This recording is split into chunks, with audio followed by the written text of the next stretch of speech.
মোহরই গায়েব। চোর রাতের অন্ধকারে এসে রাজকোষ খুলে কয়েকটা মোহরের থলি নিয়ে পালিয়েছে মহারাজ। আচ্ছা মন্ত্রী মশাই, রাজকোষ থেকে কত মোহর চুরি হয়েছে? তা নয় নয় করে 1000 মোহর তো হবেই।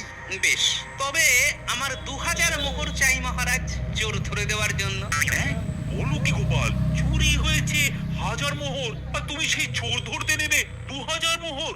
ডাকাতকে চোর ধরার কাজ দিলে ওই হয়। সে তো লাগবেই মহারাজ, আমার বুদ্ধির একটা পারিশ্রমিক আছে কি না? তাই দেবো গোপাল। তবে কাল সকালে রাজসভায় আমি চোরকে কিন্তু দেখতে চাই। সর্বনাশ, মহারাজ রাজি হয়ে গেলেন। আমি 1000 মোহর চুরি করে ধরা পড়ে গেলে মহারাজ আমার গর্দান নেবেন, আর গোপাল এই ফাঁকে আমার থেকে দ্বিগুণ মোহর হাত দিয়ে নেবে। এ আমি কিছুতেই হতে দেব না।